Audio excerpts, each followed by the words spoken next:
আমার অনুষ্ঠানেই আওয়ামী লীগের সাধারণ সম্পাদক ওবায়দুল কাদের তিনি বলেছেন যে আপনি এখন আওয়ামী লীগের এত সমালোচনা করছেন, আপনি আসলে যে মানুষ যেভাবে জামা প্যান্ট চেঞ্জ করে আপনি আসলে সেরকম ভাবে প্যান্ট চেঞ্জ করছেন। ওবায়দুল কাদের সাহেব তো অনেক কথাই বলছেন, আমি পালাবো না। কে বলেছে পালাবো? তো পালাইলেন তো। যে ওনাকে 1991 সাল থেকে আমি চিনি, ওনাকে এত কাপড় বদলাইতে দেখি নাই, হাতে আমি রোলেক্স তো দেখি নাই। তখন তো ক্যাসিও পড়তে বোধ হয় আমার যতদূর মনে পড়ে, আর এত কাপড়ও ছিল না। আওয়ামী লীগের শীর্ষ নেতা থেকে শুরু করে না, আওয়ামী লীগের পরের আমি কি ধাপের নেতারা যারা সিদ্ধান্ত নেন আওয়ামী লীগ তারা কি যদি কারো দোষ বাবার করেন সম্পত্তি? তাহলে আওয়ামী লীগ না কেন না, দোষ না করেন? শুনেন শুনেন, আওয়ামী লীগ কি কারো বাবার সম্পত্তি? এটা কি রেজিস্ট্রি অফিসে লেখা হয়েছে? যারা দুষ্টু লোক, যাদের কারণে আজকে এই অবস্থা, তাদের কারো নাম কিন্তু নাই। বিএনপিও তোলে না।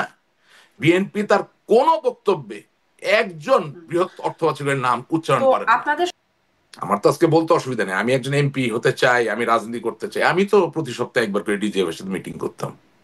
আপনি 2015 সালে 48,000 মামলা দিয়েছেন, প্রতিটা মামলায় গড়ে 250 লোক করে অভিযুক্ত হয়েছে। এই যে 1 কোটির কাছাকাছি মানুষকে আপনি আক্রান্ত করলেন 2015 থেকে 2024, 9 বছর, এই 9 বছরের পুঞ্জীবিত যে ক্ষোভ এবং রাগ, সেটা এখন আমাদের ঘাড়ে পড়ছে। এখানে বলা হচ্ছে যে মারণাস্ত্র ব্যবহারের নির্দেশ দিয়েছেন, দেখলেই সোজা গুলি করার নির্দেশ দিচ্ছেন, এই ভয়েসটি বা এই কথোপকথনটি শেখ হাসিনার বলে একটা সত্যতা যাচাই করছে তারা, মোটামুটি ভাবে নিশ্চিত করছে যে এটি আসলে শেখ হাসিনার ভয়েস। প্রয়োজন ছাড়া কথা বলতে হবে কেন? আপনি, আমি যখন নিজেই বলতেছি 2016 সালের এটা রেকর্ডিং, তার মানে আপনি নিজে নিজে বলে দিলেন এটা শেখ হাসিনার কণ্ঠ। আপনি তো 50 ভাগ কাজ আগায় দিলেন। আমি বিবিসির কথায় কেন আমাকে রেফিউট করতে হবে? তাহলে কার আমাকে কথাই যদি বলবো? মানে বিবিসি বলছে, সিআইডি তদন্ত অবশ্যই না, করছে, আমি কথাটা জাতিসংঘের প্রতিবেদনে বলছে, এখন আন্তর্জাতিক অপরাধ ট্রাইব্যুনালে এগুলো বিষয় আসছে। আপনি আপনি কথা, আপনি একবার জাতিসংঘের কথাকে বললেন যে এটা ফালতু, মানি না। পরে আবার ফোলকার যখন আওয়ামী লীগ নিষিদ্ধ করার ব্যাপারে উদ্যোগ প্রকাশ করলো, ওইটা আবার নিয়ে আপনি লাফালাফি করলেন কেন? জনাব রাশেক রহমান, আপনাকে স্বাগত জানাচ্ছি পালস অফ পলিটিক্সের আজকের আয়োজনে। আপনার কাছ থেকে শুরু করব আজকে, মানে বাংলাদেশের এই মুহূর্তে যে বিষয়গুলো আলোচিত, কদিন ধরে বিএনপি, মানে কদিন ধরে কি বেশ আপনাদের সরকার পতনের পর থেকে বিএনপিকে নানান রকম চাঁদাবাজি দখলবাজির জায়গায় খবরের শিরোনাম হচ্ছে, বিএনপির নাম আসছে। সম্প্রতি যে পুরান ঢাকায় সোহাগ হত্যাকাণ্ড, যে নৃশংস নির্মম হত্যাকাণ্ড, তখন বিএনপির উপরে এরকম অভিযোগ আসার পরে বিএনপি তো বহিষ্কার করেছে এবং ব্যবস্থাও নিয়েছে, কিন্তু বলছে যে বিএনপির উপর দায় চাপানোর চেষ্টা করা হচ্ছে, বিএনপি অনেক বড় দল, এরকম বিচ্ছিন্নভাবে ঘটনা ঘটছে, বিএনপির ভেতরে অনেকে ঢুকে যাচ্ছে, যেমনটা আওয়ামী লীগের সময় অনেক সময় আমরা ওবায়দুল কাদেরের মুখে শুনতাম, কাউয়া, মুরগি, হাইব্রিড ইত্যাদি অনুপ্রবেশকারী, এরকম ভাবে আমরা শুনতাম। আসলে কি আপনি কি মনে করেন বিএনপি কি এখন আওয়ামী লীগের মতো একই রকম চ্যালেঞ্জ ফেস করছে, নাকি যে একটা স্লোগান চলছে নৌকার ধানের শীষ দুই সাপের একই বিষ, বিষয়টা এরকম? আপনাকে ধন্যবাদ আমাকে আজকে আমন্ত্রণ জানার জন্য। It's always a pleasure be in a program with you. আমি এইভাবে শুরু করতে চাই। গত 15ই জুলাই বাংলা ট্রিবিউন, যেটার সম্পাদক জনাব জুলফিকার রাসেল, এবং আমি যদি ভুল না করে থাকি এটার মূল পৃষ্ঠপোষকতায় বা মালিকানায় আছেন বোধহয় আমাদের কাজী নাবিল সাহেব, সাবেক এমপি। আমি সেখানে একটা নিউজ আমার পরিলক্ষিত হলো যে বাংলা ট্রিবিউনের শিরোনামে হচ্ছে যে ঢাকায় ম্যানহোলের চুরি বেড়ে গেছে, শিরোনাম। ঠিক আছে, এই কথাটা বলে আমি শুরু করলাম এই কারণে যে যেই চাঁদাবাজির কথা আপনি বলছেন বা যে সমস্যাগুলোর কথা আপনি বলছেন, এর সাথে কি আপনি এই নিউজটার কোনো সম্পর্ক খুঁজে পান না? আমরা এমন একটা জায়গায় পৌঁছে গেছি যে ম্যানহোলের যে ঢাকনা, সেই চুরির উপদ্রব এমন পর্যায়ে যে জাতীয় পর্যায়ে খুবই গ্রহণযোগ্য একটা দৈনিকের শিরোনাম হয় আজ। এটা সাইড নিউজ না, part of the main news. এখন চাঁদাবাজির যে জায়গায় আসছেন, আমি এইভাবে কথাটা বলতে চাই যে বাংলাদেশকে যদি রক্ষা করতে হয়, আমি জানি না আমার কথাটা কে কিভাবে নিবে, কিন্তু সেই ক্ষেত্রে আমি মনে করি আমি একজন আওয়ামী লীগের কর্মী হিসেবে, আওয়ামী লীগ যেমন অপরিহার্য বাংলাদেশকে রক্ষা করতে গেলে, ঠিক একইভাবে বিএনপি তো একটা বৃহৎ দল। সেই দলের ইতিবাচক ভূমিকা এবং তার ইতিবাচক অবস্থানটাও খুব বেশি প্রয়োজন।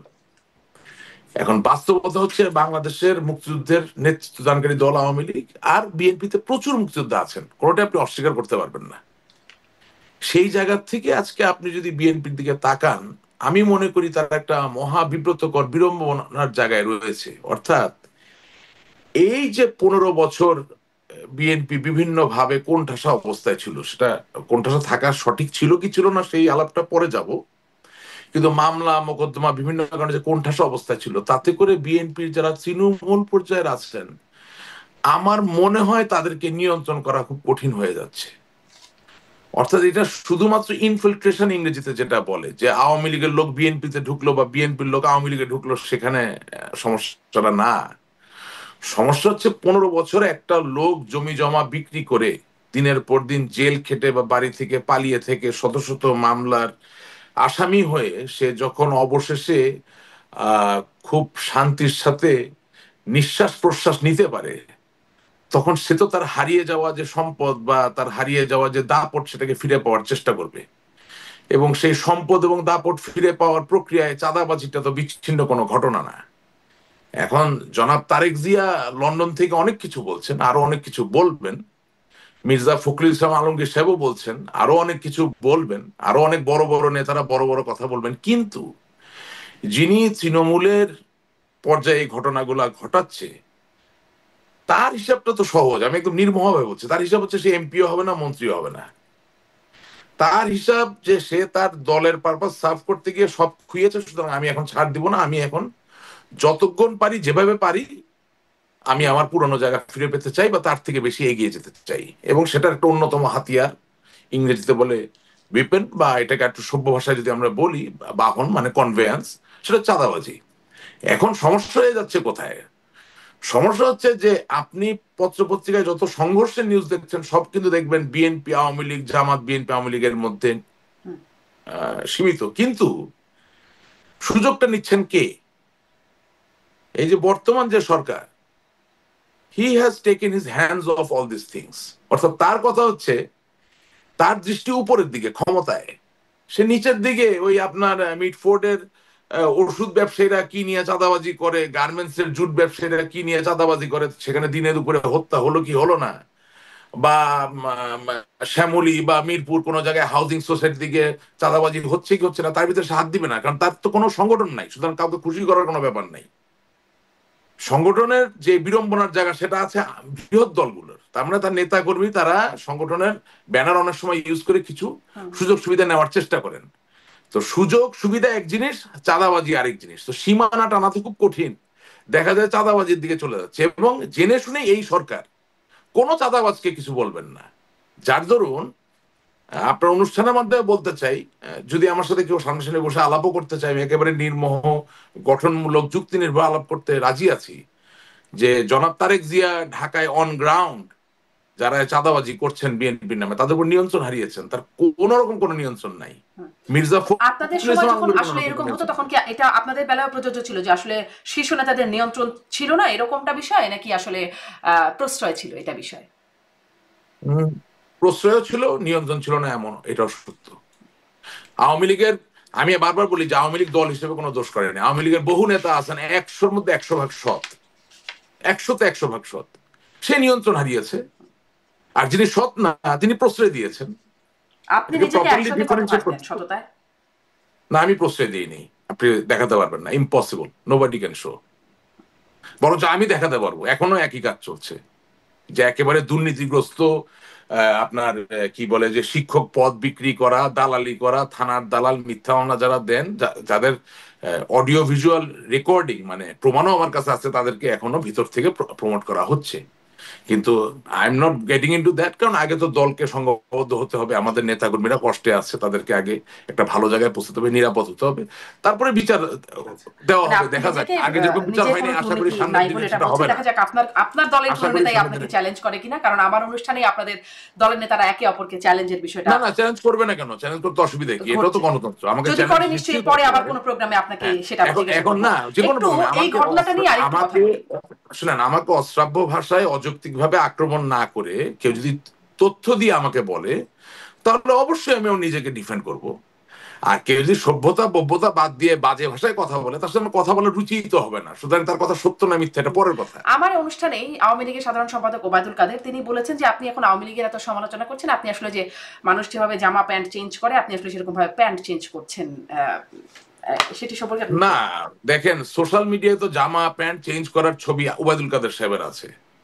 আমি তো আওয়ামী লীগের বিরুদ্ধে একটা কথাও বলি নাই। আমার কথা তো রেকর্ডেড হয়ে যাচ্ছে। আমি তো আপনার সাথে অনেক প্রোগ্রাম করেছি, আপনি তো বলতে পারবেন না আওয়ামী লীগের বিরুদ্ধে আমি কোনো কথা বলেছি। আওয়ামী লীগকে নিয়ে আমার কোনো সমালোচনা নেই। আমি বারবার বলছি আওয়ামী লীগ কোনো দোষ করে না। আওয়ামী লীগ কিভাবে দোষ করবে? আওয়ামী লীগ তো 1949 সালে 23 জুন থেকে বাঙালির জন্য সংগ্রাম করলো, আন্দোলন করলো। আওয়ামী লীগ কেমন আপনি দোষ দিবেন? আওয়ামী লীগ ছাড়া বাংলাদেশের স্বাধীনতা হলো কিভাবে? বঙ্গবন্ধু ছাড়া, আওয়ামী লীগ ছাড়া আমাদের স্বাধীনতার ইতিহাস আওয়ামী কিভাবে লীগের পরিচালিত শীর্ষ হয়? নেতা থেকে শুরু করে না, আওয়ামী লীগের পরের আমি কি ধাপের নেতারা যারা সিদ্ধান্ত আওয়ামী নেন লীগ তারা কি যদি কারো দোষ বাপের করেন, সম্পত্তি? তাহলে আওয়ামী লীগ না কেন না, দোষ না করেন? শুনেন শুনেন, আওয়ামী লীগের বাবার সম্পত্তি? এটা কি রেজিস্ট্রি অফিসে লেখা হয়েছে? আওয়ামী লীগের কোন লোক নেতা হতে পারেন, পদধারী হতে পারেন, আমি তাকে নিয়ে কথা বলতে পারবো না তিনি অন্যায় করলে? তা আমাকে নিয়ে কথা বলা যাবে না? তা আমাকে নিয়ে যদি কোনো লোক সত্য কোনো অভিযোগ আনে, কথার কথা, এমনকি মিথ্যা অভিযোগ যদি আনে, তার জন্য আমি আওয়ামী লীগ থেকে খারিজ হলাম বা উনি কি খারিজ হলেন? ব্যাপারটা কি এরকম? একেবারেই তা না। এটা তো রাজনৈতিক দল, এটা গণতান্ত্রিক পদ। আমি যদি মনে করি যে আমার কোনো পদধারী নেতা বা সহযোদ্ধা, এভাবে বলতে চাই, বা সংগ্রামী সত্তা, হ্যাঁ, আমাদের বয়স তো এখন 18 উপরে, আমরা সবাই বয়প্রাপ্ত, হ্যাঁ, নিশ্চয়ই এমন রাজনীতিবিদ আছেন যার বয়স 90, তাকে আমি সালাম দিব, তাকে আমি বসার জন্য জায়গা ছেড়ে দেবো, সব ঠিক আছে। কিন্তু তাই বলে রাজনৈতিক সিদ্ধান্তের জায়গায় তার সাথে আমি দ্বিমত পোষণ করতে পারবো না? এটাই তো গণতন্ত্র। এটা করি আসলে তো নাই বলেই তো পারতেন না, আজকে তাই আমাদের, না? এই সিদ্ধান্ত না এখন ওটা, দ্বিমত পোষণ করছেন আমরা কেন? আমরা সেটা করতে পারি নাই বলেই তো 5ই আগস্ট হয়েছে। এখন কি বুঝি না? তা আপনি ওবায়দুল কাদের সাহেব তো অনেক কথাই বলছেন, আমি পালাবো না। কে বলেছে পালাবো? তো পালাইলেন তো। তো রাশেক রহমান নিয়ে আপনি কথা বলছেন, আপনার নৈতিক অবস্থান কোথায়? কেন আপনার কথা কেউ বিশ্বাস করবে? আপনার নিজের আপন ভাই আপনাকে নিয়ে গালিগালাজ করে, ওইটা তো ঠিক করতে পারেন নাই। আপনার জেলা আওয়ামী লীগ, যেখান থেকে আপনি এমপি, সেখানকার যে জেলা আওয়ামী লীগের সভাপতি একরাম চৌধুরী ওপেন লাইভে গিয়ে আপনাকে গালিগালাজ করে, কই আপনি তো কিছু বলতে পারেন নাই, আজ পর্যন্ত পরিষ্কার করতে পারেন নাই। আপনি কি বলে ধানমন্ডির তিনেরে বঙ্গবন্ধু কন্যা জননেত্রী শেখ হাসিনা বাংলাদেশ আওয়ামী লীগের সভানেত্রীর যে রাজনৈতিক কার্যালয়ে, সেখানে বাহাউদ্দিন নাজিম সাহেব বাংলাদেশ আওয়ামী লীগের যুগ্ম সাধারণ সম্পাদক, সেও তো একজন সিনিয়র পলিটিশিয়ান নাকি? সে তার এমনি এমনি বড় হয় নাই। তো সে যে তাকে লাঞ্ছতি করতে গেল ওবায়দুল কাদের সাহেবকে, সেটার উত্তর কোথায়? কেন করতে গেল? কি কারণে? আরে আমি তো অনেক পরের বিষয়। আমি তো বললাম যে ওনাকে 1991 সাল থেকে আমি চিনি, ওনাকে এত কাপড় বদলাইতে দেখি নাই, হাতে আমি রোলেক্স তো দেখি নাই। তখন তো ক্যাসিও পড়তে বোধ হয় আমার যতদূর মনে পড়ে। আর এত কাপড়ও ছিল না।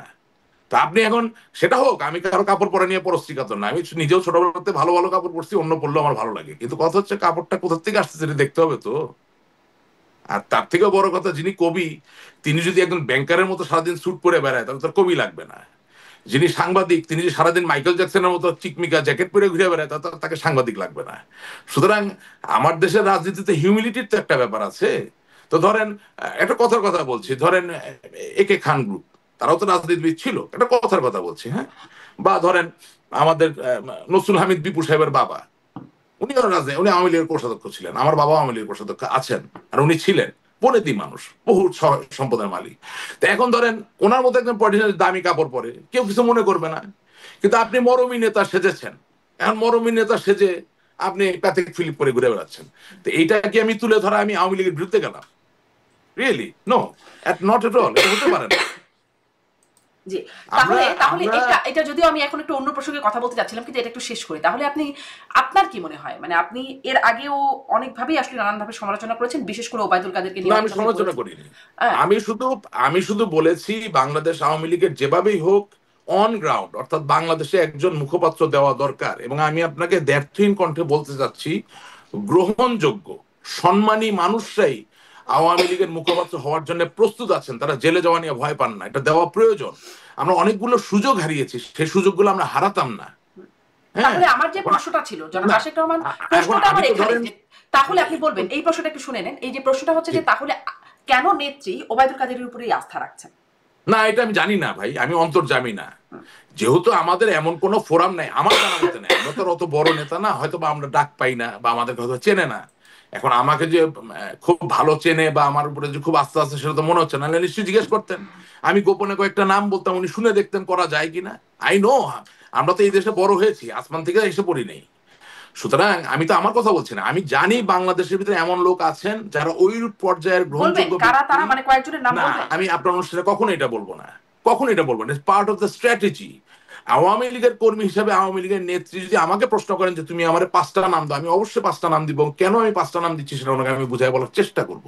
উনি আমার মুরব্বী, উনি সব বুঝবেন তা না, ওনার সিদ্ধান্তই চূড়ান্ত। কিন্তু আমি চেষ্টা করবো ওনাকে বুঝিয়ে বলার জন্য, আমি কনভিন্স করার জন্য চেষ্টা করব। নট অনলি দ্যাট, আপনি একটা জিনিস বোঝার চেষ্টা করেন যে এখন কি হচ্ছে। আপনি যখন 2024 সালের 7ই জানুয়ারি নির্বাচনের যে একটা নীতিভ্রষ্ট নির্বাচন, এটা যতক্ষণ আপনি আপহোল্ড করার চেষ্টা করছেন, আপনি বিশ্বাস করেন কোন এলাকাকে আপনি একীভূত করতে পারবেন না, অসম্ভব।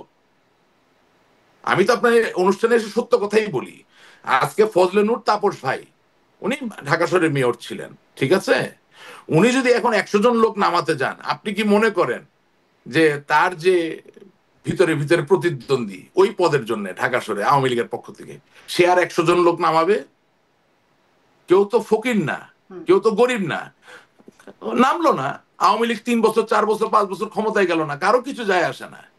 এখানে মজার বিষয় হচ্ছে, আপনি এটা জিনিস খেয়াল করেন, যেসব অর্থ পাচারকারীদের কথা দিয়ে আপনি প্রোগ্রাম শুরু করেছিলেন 5ই আগস্টের পরে, এখন কোন গণমাধ্যমে তাদের নাম দেখেন?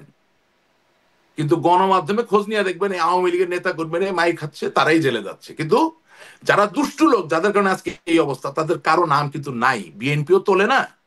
বিএনপি তার কোন বক্তব্যে একজন বৃহৎ অর্থ পাচারের নাম উচ্চারণ তো করেন না। আপনাদের সময় জামাত সরকারের করেন না। আশ্রয় না না, প্রশ্রয় যারা আপনি অর্থ আমার কথা পাচারটা শেষ করতে করতে দেন, পারলেন।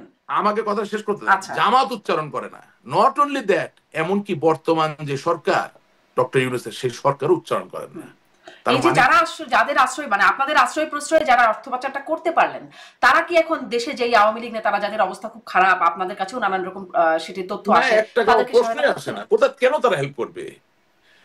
আরে শুনেন, আমার আব্বা 1972 সালের যখন বঙ্গবন্ধু 10 জানুয়ারি বাংলাদেশে ফিরে আসলেন, ঢাকা শহরের প্রথম প্রশাসক, মানে মেয়রের যে পদ সরকার থেকে যায়, সেটা হিসেবে নিযুক্ত হন। বঙ্গবন্ধু 31 বছর বয়সে আমার বাবাকে ঢাকার মেয়রের দায়িত্ব দেন, ঠিক আছে?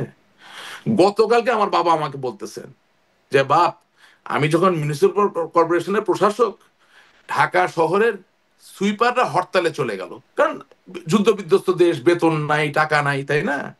তো আমার বাবার কাজ কি? সরকারের পারপাস সার্ভ করা। উনি একজন শক্ত প্রশাসক ছিলেন। বঙ্গবন্ধু আমার বাবাকে ডাকলেন। আপনি জিনিসটা ভিজুয়ালাইজ করার চেষ্টা করেন। বঙ্গবন্ধু, বঙ্গবন্ধু, আমি আবার বলি, যেই সেই লোক না তো, একজন 31 বছর বয়স্ক ইয়াং সিএসপি অফিসার, যে ঢাকা মিউনিসিপাল কর্পোরেশনের প্রশাসক, তাকে ডাকলেন, ঠিক আছে? যেই যেই বঙ্গবন্ধুর কথায় পুরো পাকিস্তান প্রকম্পিত হয়, বিশ্ববাসী প্রকম্পিত, তাকে আমার বাবা ডাকলেন। আমার বাবা যে দেখলেন যে সুন্দরলাল, মেথডদের যে নেতা সুন্দরলাল, সে বঙ্গবন্ধুর সামনে স্বাভাবিক অবলীলায় বসে আছেন। এই গল্পটা আপনাকে বলছি কেন? That was Bangabandhu. তার সামনে কোনো অর্থ পাচারকারী বসেছিল না। বঙ্গবন্ধুর সবচেয়ে বড় শত্রুকেও যদি জিজ্ঞাসা করেন, সে কোনো একটা নাম করা শীর্ষ সন্ত্রাসী, গুন্ডা, কোনো অর্থ পাচারকারী বঙ্গবন্ধুর সামনে বসেছিল, বলতে পারবে না। That was Bangabandhu. সুন্দরলাল বসেছিল। ওই চেয়ারে তাজউদ্দিন সাহেবও বসছে, ওই চেয়ারে সৈয়দ নজরুল ইসলাম সাহেবও বসছে, হয়তোবা ওই চেয়ারে একান্ত মুহূর্তে মার্শাল টিটো, সেও বসছে। এই ছিল বঙ্গবন্ধু। তো আপনি যাদের নিয়ে কথা বলতেছেন, তাদের আশ্রয় প্রশ্রয়ের কোনো অভাব হয় না। এবং মানে আমার কথা হচ্ছে, তারা, আমি কারো অনিষ্ট চাই না, তারা তো খুব ক্ষমতাবান মানুষ, তারা বেঁচে থাকুক, ভালো থাকুক, আমরা বিপদ থেকে মুক্তি চাই। কিন্তু আমার কাছে যেটা খারাপ লাগতেছে, সেটা হচ্ছে যে যারা আমাদের কথায় একটু হইলো 1 পা 2 পা করে 10 পা আগায়, তাদের জন্য আমরা কি করছি? জি, তাদের তাদের জন্য জন্য কি আপনি কি, দিতে পারছি? আপনারা কি করছেন, সেটি তো বড় প্রশ্ন রয়েই যায়।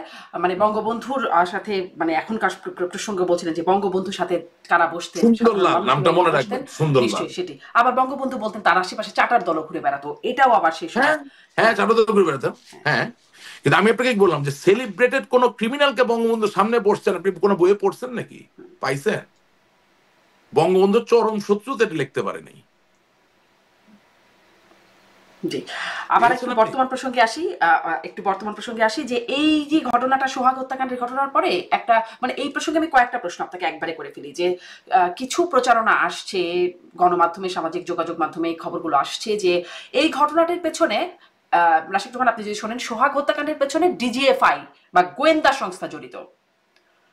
হ্যাঁ, ডিজিএফআই বা গোয়েন্দা সংস্থা জড়িত, এরকম বলছেন প্রবাসী সাংবাদিক, অনলাইন অ্যাক্টিভিস্ট ইলিয়াস হোসেন। তিনি বলছেন যে এটি ডিজিএফআই পেট্রোনাইজেশনে হয়েছে, এবং তিনি এও বলছেন যে যদি তদন্ত করা হয় তাহলে 1 নম্বর আসামি দেখা যাবে জেনারেল ওয়াকার। একটু ছোট্ট করে আপনি বলবেন যে এরকম ঘটনা কি আসলেও হতে পারে কিনা, আপনার একটা মন্তব্য। এবং আমার মূল যে প্রশ্ন সেটা হচ্ছে যে আহ, আ- আ- আপনাদের নেতারাও সেনাবাহিনীকে এবং সেনাপ্রধানকে খুব আস্থায় নেওয়ার মতো অবস্থা ছিল না। আপনাদের স্বরাষ্ট্রমন্ত্রী ছিলেন জনাব আসাদুজ্জামান খান কামাল, তিনিও বলেছিলেন যে এটি ইসলামিক উগ্রবাদ এবং সেনাবাহিনীর যৌথ অভ্যুত্থান, ৫ই আগস্টের ঘটনাকে তিনি বলেছেন, মেরুদণ্ডহীনও বলেছেন সেনাপ্রধানকে সম্প্রতি তিনি। তো মানে আসলে সেনাবাহিনীর ভূমিকাটাই কেমন তখন থেকে এখন পর্যন্ত, সেটাও একটু শুনবো। আরো একটা প্রশ্ন আছে, আগে দুটো শুনে নিই। আচ্ছা দেখেন, প্রথম কথা হচ্ছে যে আপনার অনুষ্ঠানে তো অনেকে আসে, আওয়ামী লীগের সিনিয়র, মধ্যম পর্যায়ে এবং আমাদের মতো যারা অপেক্ষাকৃত তরুণ আসে না? তা আপনি যারা একটু বয়োজ্যেষ্ঠ আছেন তাদের একটু জিজ্ঞেস করবেন তো, তারা জীবনের প্রথম রাজনীতিবিদ হিসাবে ডিজিএফআই বা এনএসএ এর সাথে কবে প্রথম বৈঠক করলেন, চা খেলেন, ডিনার করলেন? আপনি এই 15 বছর আগে এরকম কোনো তথ্য পাবেন না। রাজনীতিটা তো আমরা নিজেরা গলা টিপে মেরে ফেলছি। আমার তো আজকে বলতে অসুবিধা নেই, আমি একজন এমপি হতে চাই, আমি রাজনীতি করতে চাই, আমি তো প্রতি সপ্তাহে একবার করে ডিজিএফ এর সাথে মিটিং করতাম। কেন করতেন? তাছাড়া তো আপনি কোনোভাবেই আপনি একটা মিনিট, তাছাড়া তো আপনি কোনোভাবেই রাজনীতিতে সামনে আগাতে পারবেন না। কারণ আপনার আমল নামা তো পলিটিশিয়ানের কাছ থেকে আসতেছে না, আপনার আমল নামা তো আসতেছে ওই জায়গা থেকে, এটা বাস্তবতা। এবং আমি একা কেন, আমি তো সংকোচহীন ভাবে বলে ফেললাম, আপনি 2024 সালে যতজন এমপি ক্যান্ডিডেট আছেন, যারা এমপি হয়েছেন তারা না, মানে প্রথম, দ্বিতীয়, তৃতীয়, চতুর্থ, এমনকি 52তম ব্যক্তি, যেটা ওবায়দুল কাদের সাহেবের নেতৃত্ব হয়েছে, যে একটি এলাকায় 52টি নমিনেশন পেপার বিক্রি হয়েছে, সেই জায়গারও 52তম ব্যক্তিকে যদি জিজ্ঞাসা করেন যে আপনি কি চা নাস্তা খেয়ে আসছিলেন, গল্প করে আসছিলেন, পাবেন করে আসছিল। এখন কথা হচ্ছে যে মানে উইপেনাইজেশন অফ পলিটিক্স তো যখন ডিজিএফআই পলিটিশিয়ানের হাত থেকে মানুষজন চলে আপনাদের যায়। সাথে কথাই বলতে, মানে কথা বলার জন্য কি আপনারা অ্যাপ্রোচ করতেন নাকি ওনারা করতেন? ওনারাও করতেন, আমরাও করতাম। তারপর কি কথা হতো, কি কথা না তার কি সাথে? কথা না, কি কথা না, শুনেন কি কথার আছে, কি কথা আপনি বোঝাচ্ছেন, আপনি জননেত্রী শেখ হাসিনার জন্য বিশ্বস্ত, আপনি এতগুলো মিটিং করছেন, এতগুলো কথা বলছেন, এই তো। লেনদেন ছিল কিছু? না, আমার পক্ষ থেকে কোনো লেনদেন ছিল, আমার তো আর লেনদেন লাগে না ভাই, আমি তো নমিনেশন পাবো এটাই স্বাভাবিক, আমার তো লেনদেন করে না, আমি এসব মিথ্যা কথা বলে লাভ নাই, আমি আগেও বলেছি লেনদেন হয়েছে স্থানীয় সরকার নির্বাচনের নমিনেশনে। না, নমিনেশন পাবেন এটাই স্বাভাবিক কেন? যদি স্বাভাবিকই হয় হ্যাঁ তাহলে স্বাভাবিক, ডিজিএফআই এর সাথে হ্যাঁ, কথা কারণ বলতে হবে কেন? অবশ্যই I was very vocal about the party, I was working really তাহলে এত হার্ড, আমার একটা ডিজিএফআই এর সাথে চা ফ্যামিলিগত খেতে হতো ব্যাপার কেন? আছে, এটা স্বাভাবিক। না, সেটা তো, আচ্ছা শুনেন, আপনি যখন একটা প্রমিনেন্ট লোক হবেন, আপনাকে যখন কেউ একটা দায়িত্ব দিবে, সে তো প্রমিনেন্ট লোকদের সাথে যোগাযোগ করবে, ওরা আমার সাথে যোগাযোগ করতো। হ্যাঁ, আমরা টিভিতে যেতাম, কথা বলতাম, ডিজিএফআই আপনার সাথে কথা বলতো। আপনিও অনেক দাওয়াতে গেছেন, আপনি রমজান মাসে ইফতারে যান নাই, তা আপনি রমজান মাসে ইফতারে না, কেন আমি আপনাকে যেতে কখনো হবে রমজান মাসে ডিজিএফআই? ইফতারে মানে যাইনি। হয়তো আপনি যান নাই, যাওয়ার কথা। এখন আপনি যে বলেন যে আপনি কোন অনুষ্ঠানে, আমি এটা ডিবেট করবো না আপনার সাথে। আমার কথা হচ্ছে যে আপনি দেখবেন গণমাধ্যম কর্মী, আপনি সরকারি দাওয়াতে কেন ইফতারে যাবেন? যাওয়ার কোনো প্রয়োজন নাই তো। মানে হ্যাঁ, দাওয়াতে যাওয়ার তো আর প্রয়োজন না, হয় না, দাওয়াতে আপনি গেলাম যেতে কি পারেন, গেলাম না সেটা আলাদা না কথা। না কিন্তু না, আপনারা তো একদম না, প্রয়োজনে যেতেন, এমপি একদম না। হবার জন্য আপনি যেতেন। একটা আপনি হচ্ছে দাওয়াত না না, পড়লো গেলাম, শুনে আর শুনে, একটা হচ্ছে আপনি যেতে পারতেন তথ্যমন্ত্রীর দাওয়াতে, যখনই এর বাইরে যাবেন তার মানেই দের ইজ সামথিং রং। হ্যাঁ, প্ল্যাটফর্মটা তো এক না, একজনের জন্য না, এক এক ভাবে আসলে আছে। বিষয়টা আমার কাছে কিন্তু সেরকম মনে হয় না, যদিও এই বিষয়ে আমি বিতর্কে এখন যেতে চাই না। কারণ আপনি দরকার আমাকে নাই, দাওয়াত করতে দরকার পারেন, নাই। আমি আপনার দাওয়াতে যেতেও পারি, নাও যেতে পারি। বা আমাকে যে কেউই দাওয়াত করতে পারে, যে কোনো প্রতিষ্ঠান দাওয়াত করতে পারে, আমি যেতেই পারি, না, নাও যেতে আপনি পারি। কিন্তু আমাকে আমি ভুল কি বুঝতেছেন। আমি কি আপনি আমার আমাকে, মনোনয়ন নেবার না জন্য যাচ্ছি, বা কোনো বিশেষ না সুবিধা না, নেওয়ার জন্য যাচ্ছি? আপনি বিষয়টা আমাকে, নিশ্চয়ই না, সেরকম না। আপনি মনে হয় জিনিসটা বুঝতে পারেননি, আমি একটু বুঝাই বলার চেষ্টা করি, উইথ অল ডিউ রেসপেক্ট। আপনাকে যখন আমি দাওয়াত দিব, তখন কি কি কারণে দাওয়াত দিব? এক, আপনি আমার আত্মীয়। দুই, আপনি খুব ভালো গণমাধ্যম একজন ব্যক্তিত্ব, আপনাকে আমি আপনার ফ্যান। তিন, আমার মনে হইতে পারে যে আপনাকে আমি খাতির করলে আপনার মাধ্যমে আমি অনেক মিডিয়া ব্রেক পাবো। চতুর্থ, তো আমার মনে হইতে পারে যে আমার পলিটিক্সে আগাতে গেলে আপনার মাধ্যমে চেহারা দেখাতে পারলে আমার খুব সুবিধা। হ্যাঁ, আর পঞ্চমতম আমার মনে হতে পারে যে আপনার মতো একজন লোক যদি আমার সরকারের প্রেস সচিব হয়, অথবা প্রেসের কোনো একটা অফিসিয়াল দায়িত্ব থাকলে আমার তো আমি আপনাকে আমন্ত্রণ জানালাম, আপনি আসবেন কি আসবেন না সেটা আরেক ব্যাপার, সেটা আমি বলিনি যে আপনি যাবেনই, আমি বলছি যে সম্পর্কগুলো কিভাবে তৈরি হয়। এমনি এমনি তো না, আপনি ধরেন ক্রিকেট প্লেয়ার রিক্রুট করেন কিভাবে? কোন ক্রিকেট প্লেয়ার তো আইসা আপনাকে বলে না আসেন আমি বোলিং করে দেখাই কেমন বোলিং করি। এখানে স্কাউট বলে একটা শব্দ আছে, সারা দেশে বিভিন্ন ক্যাম্প হয়, খেলাধুলা হয়, সেখান থেকে ভালো ক্রিকেট প্লেয়ার থেকে বেছে নিয়ে আসা হয়। সুতরাং it's a both way channel. What I am trying to tell you, যে আমার পূর্ববর্তী প্রজন্মের যারা আছেন তারা ডিজিএফআই এনএসআই তাদের রাজনীতির কোন পর্যায়ে চিনতেন বা জানতেন এই ধরনের গল্পগুলো আমি কোনোদিন শুনি নাই। কিন্তু আমার দেশের বর্তমান যে পরিস্থিতি তাতে করে রাজনীতিতে টিকে থাকার জন্য এই যোগাযোগগুলো রাখা খুব প্রয়োজন ছিল। এখন অনেকে স্বীকার করবেন, অনেকে স্বীকার করবেন না। তবে আসল জায়গাটা আসি, কথা তো দূরে চলে গেছে অনেক। আমি ভাই খুব কনফিউজড। সেটা হচ্ছে যে আমাদের সাবেক স্বরাষ্ট্রমন্ত্রী জনাব আসাদুজ্জামান খান কামাল সাহেব খুব ভদ্র মানুষ, খুব ধীরে সুস্থে চিন্তা ভাবনা করে কথা বলেন। এখন উনি যে বলে ফেললেন যে সেনা প্রধানের কোনো মেরুদণ্ড নাই এবং তার কারণে এই ঘটনা ঘটেছে, তা তাইলে এখন তাকে যদি তার নেতা কর্মীরা জিজ্ঞাসা করে যে ওয়াকারুজ্জামান সাহেবের পরিচয় কি, ওনাকে সেনা প্রধান কে বানাইলো বা উনি কার আত্মীয়, এটা জবাবও তো ওনাকে দিতে হবে। এগুলো আমি জবাব দিতে যাব না, এটা আপনাকে আসাদুজ্জামান খান কামাল সাহেবকে জিজ্ঞেস করতে হবে। আর তার থেকে বড় কথা যে আপনি যদি ডেমোক্রেসিতে বিশ্বাস করেন তাহলে এই পর্যায়ে আসলো কেন যেখানে সেনাবাহিনী ছাড়া আপনি টিকতে পারছেন না? আপনি ডেমোক্রেসিতেই বিশ্বাস করেন তাহলে এই পর্যায়ে আসলো কেন যে আপনাকে সেনাবাহিনী নামাতে হবে? তো ঘটনা হচ্ছে যে কিছু প্রশ্ন আছে যেগুলো আমি শুনতে পারবো, হ্যাঁ, আমি সাপ্লিমেন্ট করতে পারবো, কিন্তু উত্তর দিতে পারবো না। এটা আসাদুজ্জামান খান কামাল সাহেবকে জিজ্ঞেস করতে হবে যে সেনা প্রধান তো আর আপনি আমি বানাতে পারি না, পারেন কি? এটা তো ডেমোক্রেটিক কোনো পদ না, আমরা তো ভোট দিয়ে বানাতে পারি না। তো উনি হলেন কেন যদি উনি মেরুদণ্ডহীন হয়? এটা বিচার করার দায়িত্ব কার? আপনার, আমার, নাকি যারা যিনি সেনাবাহিনীর বা যারা সেনাবাহিনীর মানে দায়িত্বে আছেন তারা? মেরুদণ্ড আছে ভেবে দেয়া হয়েছিল, পরে হয়তো দেখা যাচ্ছে মেরুদণ্ড সেটা তো আমি জানি না, আমি কি তার পক্ষে কি হয়তোবা ডিফেন্স হতে পারে সেটা বলছি, কিন্তু হয়তোবা মেরুদণ্ড আমরা আপনারা কি চাইও তাই না। মনে করেন? না না, মানে শুনেন, হয়তো বা আমরা মেরুদণ্ড চাই না, সেটাও তো হতে পারে। আপনি কেন মনে করছেন ভেবে দেওয়া হয়েছিল? হয়তোবা আমরা তো আর বুঝতে পারি না যে এরকম পরিস্থিতি হবে, হবে আমরা হয়তোবা মেরুদণ্ড চাই না। আপনি মনে করেন আমি আপনাকে একটা একটা হাইপোথিসিস দিচ্ছি, হ্যাঁ, ধরেন আগামীকালকে আওয়ামী লীগ ইন্ডিয়ায় বসে একটা স্বাধীন বাংলা সরকার করে ফেললো, এই ডক্টর ইউনূসের বিরুদ্ধে ঘোষণা দিল যে এটি একটি নতুন সরকার, এবং আমরা পার্বত্য চট্টগ্রামের গহীন যে অরণ্য, যে পর্বত এলাকা, সেখান থেকে আমরা যুদ্ধ শুরু করে দিলাম। ঠিক আছে? তো এখন নিশ্চয়ই যুদ্ধের জন্য তো আমাদের কমান্ডার লাগবে, লাগবে না? তো এখন ধরেন আমাদের শামীম ওসমান সাহেব কমান্ডার নারায়ণগঞ্জের মানুষদের পক্ষ থেকে, আবার সেখানে আইবি রহমান, তাকেও তো ফেলে দিতে পারবেন না। তো দুইজনের প্রতিদ্বন্দ্বিতা বা শত্রুতা এমন এক পর্যায়ে আছে, রাতের অন্ধকার এই জঙ্গলের মধ্যে শত্রুকে মোকাবেলা না করতে গিয়ে বা আক্রমণ না করতে গিয়ে নিজেরা নিজেরা কি করে বসে, ঠিক আছে? আপনি কি আমার কথাটা বুঝতে পারছেন? তার মানে কি, যে আমরা সব জায়গায় divide and rule, divide and conquer করতে গিয়ে নিজেরা নিজেদের 12টা বাজিয়ে ফেলেছি। এবং এটা শুধু দলের মধ্যে না, এটা তো আর্মিতেও হয়েছে, সেনাবাহিনী, পুলিশেও হয়েছে, সব জায়গায় হয়েছে কম বেশি। হ্যাঁ, তো এখন আমি তো দেখি আপনার এখানে অনেক লোক আমাকে গালিগালাজ করে, পুরো প্রোগ্রাম না শুনে না বুঝে গালিগালাজ করে, বলে আপনি সমালোচনা। আরে ভাই, এটা কি সমালোচনা নাকি? আমাকে যদি ঘুরে আপনি আপনি যদি সমালোচনা না বললেও এটা তো তাদের জন্য খুব আনন্দদায়ক কথা না যে না, মেরুদণ্ডহীন লোককে তারা অবশ্যই বাছাই আপনার করতে গায়ে চেয়েছেন। আমি একটু আপনার এই পেটে প্রসঙ্গে ব্যথা, আপনাকে জানতে চাই, আওয়ামী লীগ কি এটা আপনার মনে করছে? আপনার কি মনে হয় এই কথাগুলো শুনে এখনো যে আওয়ামী লীগ কি সেনাপ্রধানকে তার নিজেদের লোক বলে এখনো মনে করছে? যদিও তাকে বিশ্বাসঘাতক, কেউ কেউ আবার সাপের সাথেও তুলনা করেছেন। আপনাদের নেতাদের মধ্যে খুব সিনিয়র নেতা জনাব আব্দুর রহমানের কথা বলছি আমি, আমার অনুষ্ঠানে সেই বিষয়ে আমি তাকে প্রশ্ন করেছিলাম, তাদের অভ্যুত্থানের কথা বলেছেন। তো আমি আসলে প্রশ্নটা করতে চাই যে স্বরাষ্ট্রমন্ত্রী, সাবেক স্বরাষ্ট্রমন্ত্রী, তিনি কোট করি বলি, একটা ইন্টারভিউ বলছে নির্বাচন করতে চাচ্ছেন আমাদেরকে বাইরে রেখে, কারণ আমরা তো সব মেরুদণ্ডহীন লোকের সাথে আছি। তো তখন প্রশ্নকর্তা জিজ্ঞাসা করছেন কে মেরুদণ্ডহীন, তখন বলছেন সেনাপতির কথা বলছি।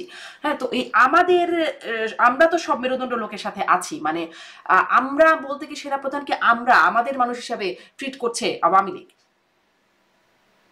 সহজ জিনিস বুঝি, আমাদের লোক বলতে বাংলাদেশের মানুষ বুঝে। আমার জন্য আমি এর বাইরে কোনো কমেন্ট করবো না।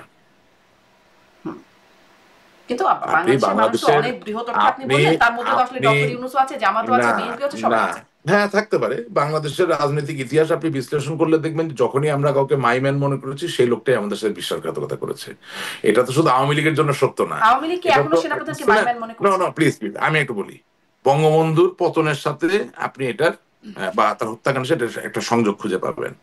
আপনি জিয়াউর রহমান, মেজর জেনারেল জিয়াউর রহমানের হত্যাকাণ্ডের সাথে আপনি আমার কথার একটা সম্পর্ক খুঁজে পাবেন। আপনি হুসেইন মোহাম্মদ এরশাদের পতনের সাথে তার মাইম্যান তার সাথে বিট্রে করেছে, এটার একটা সম্পর্ক খুঁজে পাবেন। সমস্যা হচ্ছে যে আমরা বুঝতে চাই না। এমনকি 1/11 সেখানেও মাইম্যান তো ছিল, হ্যাঁ, খালেদা জিয়ার, তারেক জিয়ার, সেখানেও বিট্রিয়াল ছিল।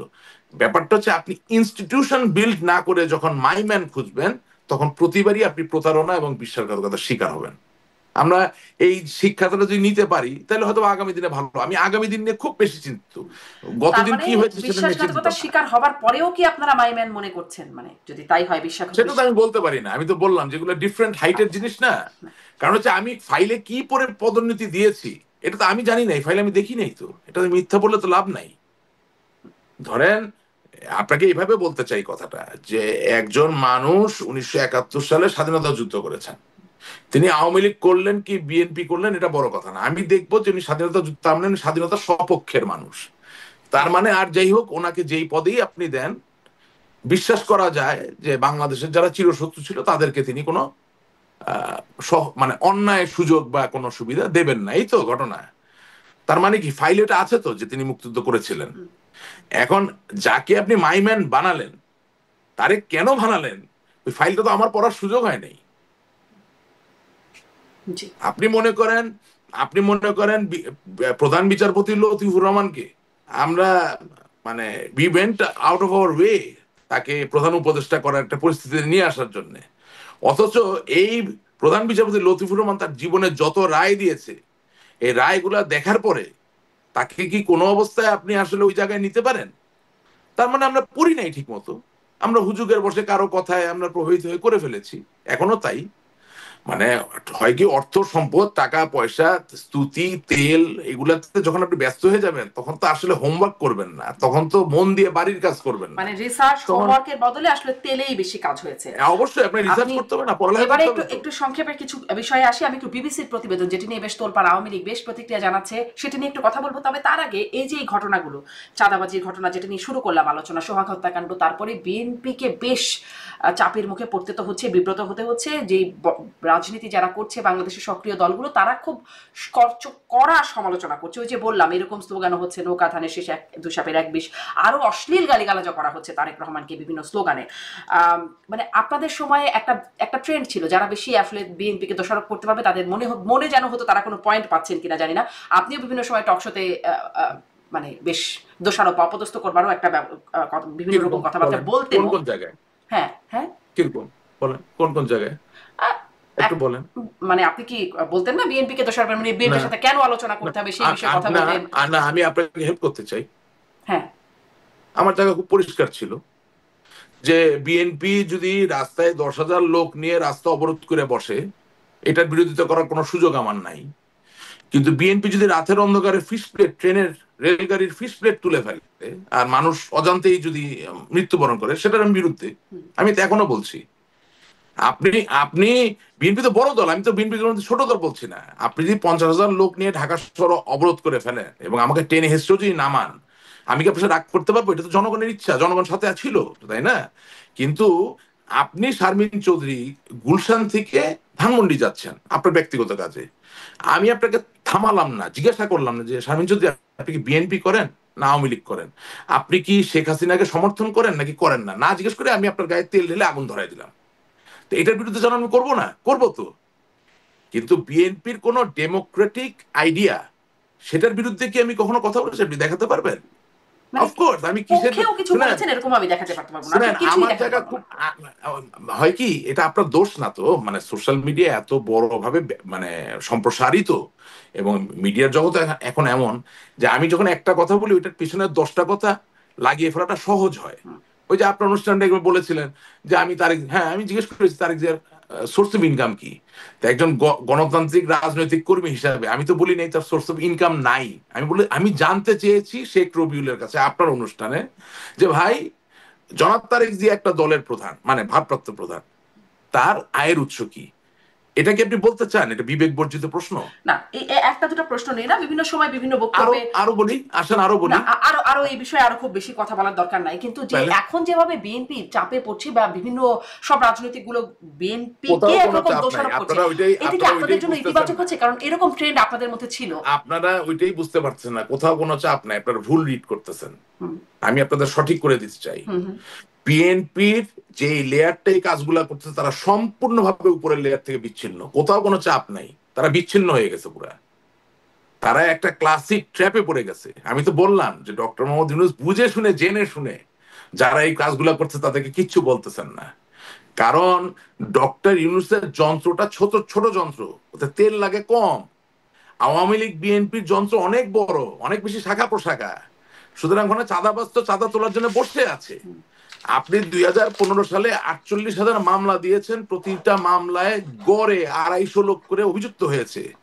আপনি 2015 সাল থেকে 2024 সাল পর্যন্ত 48,000 একটা মামলা শেষ করেননি। তার মানে খোদার ফজলে যিনি দায়ী তিনিও ঝুলে আছেন, যিনি দায়ী না তিনিও ঝুলে আছেন। এই যে 1 কোটির কাছাকাছি মানুষকে আপনি আক্রান্ত করলেন 2015 থেকে 2024, 9 বছর, এই 9 বছরের পুঞ্জীবিত যে ক্ষোভ এবং রাগ, সেটা এখন আমাদের ঘাড়ে পড়ছে। আপনি আইনমন্ত্রী, আমাদের সাবেক আইনমন্ত্রী জেলে, তাকে প্রশ্ন করা যাইতো যে আপনি কি, উনি তো একজন খুবই সাকসেসফুল লয়ার, যা আপনার যে পাবলিক প্রসিকিউটর, হ্যাঁ পিপি, তারে কোনদিন প্রশ্ন করছেন যে একটা পেট্রোল বোমার মামলা শেষ হয় না কেন? আপনি 300 জন লোকের নামে মামলা দিচ্ছেন, 300 জনই তার দোষী না, এটা তো হয় না। 300 জন মিলে তার রাতের অন্ধকারে আগুন দেয়নি, দিলে 10, 12, 15 জন হয়তো বা দিয়েছে। হ্যাঁ, তা আপনি তদন্ত করে ফেলেন, তদন্ত করে বিচার করে ফেলেন, করে যেই 10 জন বা 15 জন তাদেরকে জেল দেন, বাকিদেরকে ছেড়ে দেন। কিন্তু আপনি কি করেছেন? আপনি 2015 সাল থেকে 2024 সাল পর্যন্ত 48,000 মামলাকে ঝুলিয়ে রেখেছেন। এখন তারা অবশ্যই আওয়ামী লীগ করে না, তাদের সাথে আমার কোনো বন্ধুত্ব নাই, কিন্তু মানুষের রাগ ক্ষোভ তো বুঝি নাকি বুঝি না। এখন আপনাকে যদি আমি মামলা দিয়ে 10 বছর ঝুলাই রাখি, 10 বছর পরে কি আপনি আমাকে মিষ্টি দিবেন যখন মুক্তি পাবেন? আপনি বলবেন জারি আপনি আমার জেলেও পাঠাইলেন না, খুবই আমার খুবই মুক্তি বাজে দিলেন। একটা ট্রেন্ড, এখনো অনেকে আসলে সেরকম মামলাতেই ঝুলছে। এই এবং ভবিষ্যতে আসলে মিষ্টি দেবেন না, কি যে দেবেন ভবিষ্যতে, হ্যাঁ, এটা তো এই কালচার হয়ে প্রশ্নটাও গেছে। একটু করতে চাই। ভবিষ্যতে আসলে যে মিষ্টি যে দেবেন না মামলাতে ঝোলানোর কারণে, আপনারা তো কি পাচ্ছেন সেটা তো দেখতেই পাচ্ছেন। আপনারা সামনে আসলে যদি যদি কখনো আপনাদের দিন ফেরে, আপনারা কি দেবেন? সাবেক তথ্যমন্ত্রী, সাবেক শুনেন, আমি পররাষ্ট্রমন্ত্রী আপনাকে সহজ কথা হাসান বলি। মাহমুদ, আমি একটু প্রশ্নটা শেষ করি, রাশেক রহমান তিনি বলছেন যে প্রতিহিংসার রাজনীতি সামনে আপনারা আর করবেন না। যেখানে আসলে 15 থেকে 17 বছর মোটামুটি প্রতিহিংসার রাজনীতি আপনাদেরকে করতে দেখা গেছে। আপনিই বলছিলেন মামলার বিষয়ে যে বিষয়গুলো আছে। এবং সজীব অজিত জয় তিনিও 10ই আগস্ট সম্ভবত রয়টার্সকে দেওয়া সাক্ষাৎকারে তিনি বলেছেন, খালেদা জিয়ার বক্তব্যের প্রশংসা করেছেন, যে তিনি যখন খালেদা জিয়া যে বক্তব্যে বলছেন প্রতিহিংসার রাজনীতি করবেন না, পেছনে কি হয়েছে সেগুলো ভুলে যাও, এই ধরনের বক্তব্যের তিনি প্রশংসা করছেন। কিন্তু আমরা দেখছি আপনাদের নেত্রী শেখ হাসিনা তিনি বলছেন যে, অবশ্য স্যাটায়ার করেই বলতে পারেন যে 227টি মামলা হয়েছে আমার নামে, 227 জনকে মারার লাইসেন্স পেয়েছি। তোমাদের ঘরে জামাত শিবিরা বাড়ি ঘরে আগুন দেয়, তাদের কি বাড়ি ঘর নাই? বা কারা তোমাদেরকে হয়রানি করছে সেই পুলিশ অফিসারদের নাম টুকে রাখো, পরে আবার কারো চাচা মামা এই ধরনের বিষয় বলে বা আত্মীয় বলে সেটি ছাড়া পাওয়ার কোনো সুযোগ নাই। মানে আসলে কি মনে হয়, সামনে কি প্রতিহিংসা রাজনীতি থেকে আপনারা সরবেন নাকি থাকবেন? বক্তব্যে কি মনে হয়? আচ্ছা, আমি এইভাবে কথা আসি। প্রথম কথা হইলো যে দেখেন, সজীব ওয়াজেদ জয় ভাইকে আমি ভালোবাসি, সম্মান করি। ওনাকে আমি খুব অল্প বয়স থেকে চিনি, মানে দূরের থেকে চিনি না, কাছে থেকে চিনি। আহ, একটা মানে একটা ভালো ফিলিং তার প্রতি আমার আছে। হ্যাঁ, এবং বঙ্গবন্ধুর নাতি তো, তাই না? তো উনি তো আওয়ামী লীগের আসলে, মানে আমি তো ছোট কর্মী, মানে আমার যেই কাঠামো ফলো করতে হয় সেই কাঠামোতে তো উনি নাই, উনি তো অনেক বড় জায়গায় আছেন। সুতরাং ওনাকে, ওনার কথার উত্তর দিতে গেলে আমি বিব্রত হব। দরকার নেই তো ওনার কথা আনার, আপনি দলের কাঠামোর মধ্যে বলেন, হ্যাঁ এটা ভালো হবে। কারণ আমি তো একটা উপকমিটির সদস্য, একটা জেলা কমিটির সদস্য, একটা উপজেলা কমিটির যুগ্ম আহ্বায়ক, মানে সাধারণ সম্পাদকের পদে আছি। কোথায় উনি আর কোথায় আমি? হ্যাঁ, তা এখন উনি কোন পদে আছেন সেটা তো লাগে না, উনি তো শেখ হাসিনার ছেলে, হয়তো বর্ণনা নিজে নিজে কথা বলেন। আমাকে ওইটা বললে ওটা উত্তর আমি দিতে পারবো না। আমি এই জায়গায় আসি, ডক্টর হাসান মাহমুদ কি ক্যাপাসিটিতে এই কথা বললেন যে সাংঘর্ষিক রাজনীতি করবেন না? এটা জানা দরকার। এরকম কোনো সিদ্ধান্ত তো আমরা পাই নাই। আমি সোশ্যাল মিডিয়ায় দেখছি যে আমরা বিএনপির বিরুদ্ধে বিষোদ্গার করে যাচ্ছি, আর বিএনপিও খোদার ফজলে আওয়ামী লীগের বিরুদ্ধে বিষোদ্গার করে যাচ্ছে। এটা না কমার কোনো লক্ষণ আমি দেখছি না। তবে আমি আপনার অনুষ্ঠানের মধ্যে এইটুকু বলতে পারি যে বাংলাদেশের স্বাধীনতার ইতিহাস যদি না থাকে, আর বঙ্গবন্ধুর নাম যদি না থাকে, জিয়াউর রহমান নামও থাকবে না। আজকে লিখে রাখেন আমার কাছ থেকে। সুতরাং আহ, আওয়ামী লীগের নেতা কর্মীদের বুঝতে হবে আমাদের সবচেয়ে বড় পুঁজি বঙ্গবন্ধু, আওয়ামী লীগ এবং স্বাধীনতার ইতিহাস। ঠিক আছে, একদম বললাম, এটাই পুঁজি। মানে আর এই কথার সাথে জনাব রিলেট করে একটু জিজ্ঞাসা শেষ করতে দেন, আচ্ছা শেষ করতে দেন। এবং জনাব তারেক জিয়া এবং বেগম খালেদা জিয়া এবং মির্জা ফখরুল ইসলাম আলমগীর সহ সকল সম্মানিত নেতৃবৃন্দ বিএনপির, তাদেরকেও বুঝতে হবে তাদের রাজনীতি করার একমাত্র পুঁজি হচ্ছে মুক্তিযোদ্ধা মেজর জিয়াউর রহমান। সুতরাং নিজেরা ঠোকাঠুকি করতে গিয়ে যদি পুঁজি হারায় যায়, তখন কিন্তু দাঁড়ানোর জায়গা খুঁজে পাবে না। সো হাসান মাহমুদ সাহেব সাংঘর্ষিক রাজনীতি করতে চাইলো কি চাইলো না, বা অন্য লোকে কি বললো কি বললো না, তার থেকে বড় কথা আমার মনে হয় এখন সময় আসছে দুটি দলের বসে ঠান্ডা মাথায় ইতিহাসের কিছু বিতর্কিত জায়গাকে পরিষ্কার করে সামনের দিকে কিভাবে এগোনো যায়। It's question of survival. আপনি যদি হ্যাঁ গায়ের জোর দিয়ে অনেক কিছু বলতে পারবেন, আমি তো বললাম যে তেল বাজে ভরা, টেলিগ্রামে যান এইটা করে ফেলবো ওইটা করে, আরে বেটা তুই কি করবি? তুই ঘর থেকে বাইরে দিতে পারস না। তুই তুই জীবনে 50টা শিক্ষক নিয়োগ দিছিস টাকা খাইয়া, তোর কথায় কোন গ্রামের লোক তোর পিছনে বাইরে হবে? কিন্তু বড় বড় কথার সময় শেষ নাই বলতেছে। তো এখন কথা হচ্ছে উই মাস্ট ইউনাইট। সেটা কি শুধু আওয়ামী লীগ? নো, এভাবে বলতে চাই বাংলাদেশের যত লোক বাংলাদেশের স্বাধীনতার ইতিহাসটাতে বিশ্বাস করে, সেটা যেভাবেই হোক, ইতিহাসের গল্প অনেক রকম হতে পারে, এখন আপাতত বাঁচার জন্য হলো, দেশটাকে বাঁচানোর জন্য হলো আমাদেরকে ঐক্যবদ্ধ হতে হবে। এটা গেল এক। এই ঐক্যবদ্ধ হওয়ার কথা যখন বিএনপি বলতো তখন তো আপনারাই টকশোতে না, আপনিও আমি বলতেন তো যে তাদের বিএনপি সাথে একা কিসের বলছি না। আমি আলোচনা। আমি আমি দলমত নির্বিশেষে সকল শ্রেণী পেশার মানুষ বলছি। শুনেন, জামাতি ইসলামীর একজন সাবেক নেতা ছিলেন, আপনি চেনেন তাকে, তার নাম হচ্ছে ব্যারিস্টার আব্দুর রাজ্জাক। তিনি ইংল্যান্ডে চলে গিয়েছিলেন, মারা গিয়েছেন। তিনিও জামাতে থাকা অবস্থায় বলেছিলেন যে জামাতে ইসলামীকে অবশ্যই বাংলাদেশের স্বাধীনতাকে মেনে নিতে হবে, বাংলাদেশের স্বাধীনতা ইতিহাসকে মানতে হবে, সে হোক জামাত। আপনি তো 71 সালে জামাতে নাই। এখন যে ছেলেটা জামাত ইসলামী করে সে কি রাজাকার ছিল নাকি? তো তাহলে বুদ্ধিমান হলে, মানে নীতিবান হলে, বিবেকবান হলে তো তাকে স্বাধীনতা ইতিহাসটা জানাতে হবে। এই এটা কথা তো বলার কারণে কোনো, তাকে পদও ছাড়তে হয়েছে। হ্যাঁ ছাড়তে হয়েছে, এটা তো কোনো অশ্বডিম নয়, এটা তো হাট্টিমা টিম টিম তারা মাঠে পারে ডিম নয় যে আপনি চাইলেন আর স্বাধীনতা হয়ে গেল। নো, অবশ্যই এখানে একটা কানেক্টিভিটি ছিল, রাইট? এবং মজার বিষয় হচ্ছে খুব নিবিড় অ্যানালিসিসে যদি আপনি যান, খুব সুনিপুণ সূক্ষ্ম বিশ্লেষণে যদি আপনি যান, তাহলে অবশ্যই আপনি পাবেন যে 1971 সালের স্বাধীনতা যুদ্ধে মুসলিম লীগ বলেন, জামাত ইসলামী বলেন, বা অন্যান্য দলের যারা আসলে জ্ঞানী গুণী শিক্ষিত মানুষ, তারাও কিন্তু ইয়াইয়া খানের চাপিয়ে দেওয়া এই গণহত্যা, এই ধর্ষণের বিরুদ্ধচারণ করে বঙ্গবন্ধুর ওই আওয়ামী লীগ এই মুক্তিযোদ্ধাদেরকে সমর্থন দিয়েছিল। একেবারে অমানুষ হওয়া ছাড়া তো আর কেউ 71 সালে আমাদের বিরোধিতা করতে পারবে না। যারা অমানুষ জানোয়ার ছিল তারা আমাদের বিরোধিতা করেছে, তারাই হয়তো বা পরবর্তীতে রাজাকার আলবদর আল শামস হয়েছে, এটা বলতে তো কোনো অসুবিধা নাই।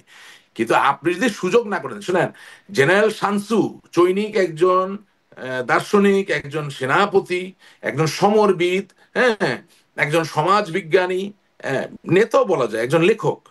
তিনি তার 13 খণ্ডের আর্ট অফ ওয়ার বইতে বলতেছেন যে তোমার শত্রু যখন তোমার কাছে পরাজিত হবে, তাকে পালিয়ে যাওয়ার পথটা খোলা রাখবে। কারণ তাকে যদি পালিয়ে যাওয়া বা আত্মসমর্পণ করার সুযোগ তুমি না দাও, তাহলে তোমার আরো বেশি নিজের সৈন্য এবং রক্তক্ষয় হবে, যেটার কোনো প্রয়োজন নাই। তার মানে হলো যে নতুন প্রজন্মের যেই ছেলেটা বাংলাদেশটাকে মেনে নিতে চায়, তাকে তোমার সেই সুযোগ দিতে হবে। আমি এই গালি গালাজ করে, কোথায় তার থানার বাড়ি, কোথায় তার নাম, আমার বাড়িতে আগুন দিছে আসো তোমার বাড়িতে আগুন দেবো, এগুলা কইরা আমি যদি তাকে চিরকালের জন্য প্রজ্বলিত অবস্থায় রাখি, তাহলে কি আপনি খুব শান্তিপূর্ণভাবে এসে রাজনীতি করতে পারবেন? হ্যাঁ, এখন আপনার লক্ষ্য যদি হয় অশান্তির রাজনীতি করা, আপনার লক্ষ্য যদি হয় ইরাক এবং আফগানিস্তানের মডেলে এসে ক্ষমতা দখল করা, তাহলে বলার কিছু নাই।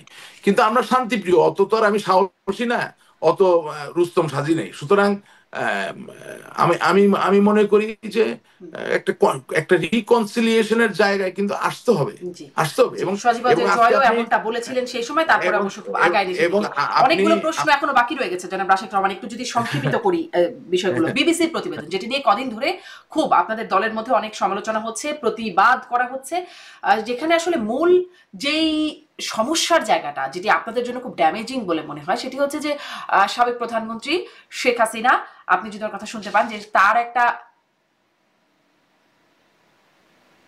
জি, আমি কন্টিনিউ করব। তার একটা ফোন হ্যাঁ আলাপ হ্যাঁ যেটি আগে থেকেই ভাইরাল ছিল, সেটি সত্যতা যাচাই করেছে বিবিসি, যেখানে বলা হচ্ছে যে মারণাস্ত্র ব্যবহারের নির্দেশ দিয়েছেন, দেখলেই সোজা গুলি করার নির্দেশ দিচ্ছেন। এই ভয়েসটি বা এই কথোপকথনটি শেখ হাসিনার বলে একটা সত্যতা যাচাই করছে তারা, মোটামুটিভাবে নিশ্চিত করছে যে এটি আসলে শেখ হাসিনার ভয়েস। কিন্তু আমরা দেখলাম সজীব অজয় জয় তার ফেসবুকে পোস্ট দিয়ে বললেন যেটি 2016 জুলাই, 1 জুলাই হলি আর্টিজানের জঙ্গি দমনের ঘটনায় শেখ হাসিনার নির্দেশনা। পরবর্তীতে অবশ্য পোস্টে সরিয়ে ফেলেছেন। আর আওয়ামী লীগ অফিসিয়াল ফেসবুক পোস্টে বলছেন যে এটি এআই দ্বারা বানানো, এটি আসলে শেখ হাসিনার ভয়েস না, এটা এআই দ্বারা বানানো। কোনটি সত্য নাকি দুটাই মিথ্যা? আচ্ছা, আইনজীবীরা বলে যে প্রয়োজন ছাড়া কথা বলতে হয় না। তো প্রথম কথা হচ্ছে এটা শেখ হাসিনা অডিও ক্লিপ বলে দাবি করতেছে বিবিসি, তাই না?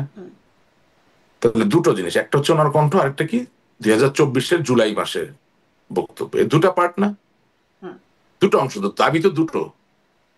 একটা হচ্ছে এই কণ্ঠ শেখ হাসিনা, আরেকটা হচ্ছে যে এই বক্তব্য তিনি জুলাই মাসে দিয়েছেন। তো যে কারণে আমি বলছি যে প্রয়োজন ছাড়া কথা বলতে হবে কেন? আপনি, আমি যখন নিজেই বলতেছি 2016 সালের এটা রেকর্ডিং, তার মানে আপনি নিজে নিজে বলে দিলেন এটা শেখ হাসিনার কণ্ঠ। আপনি তো 50 ভাগ কাজ আগায় দিলেন। এটা কোন বুদ্ধির কাজ? কে বুদ্ধি দিয়েছে এগুলো করতে? এই পেজটা কে চালায়? আমি বিশ্বাস করি না এটা সজীব জয় চালায়। I don't believe this. এটা কে চালায় তারা বাইর করতে হবে, এই এই বদমাইশটাকে। বেটা তোরে দায়িত্ব দিছে কি এটা বলার জন্য যে 2016 সালে নেত্রী এই বক্তব্য দিছে? তুই কে এটা বলার জন্য? তোর কথা বলতে হবে কেন?